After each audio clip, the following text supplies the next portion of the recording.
So some have asked us how we get do the suction part of it. This is our suction that we get from our air duct cleaning called the Beast, the Rotovac Beast.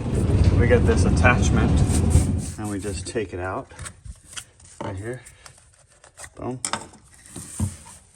Take that out just like that.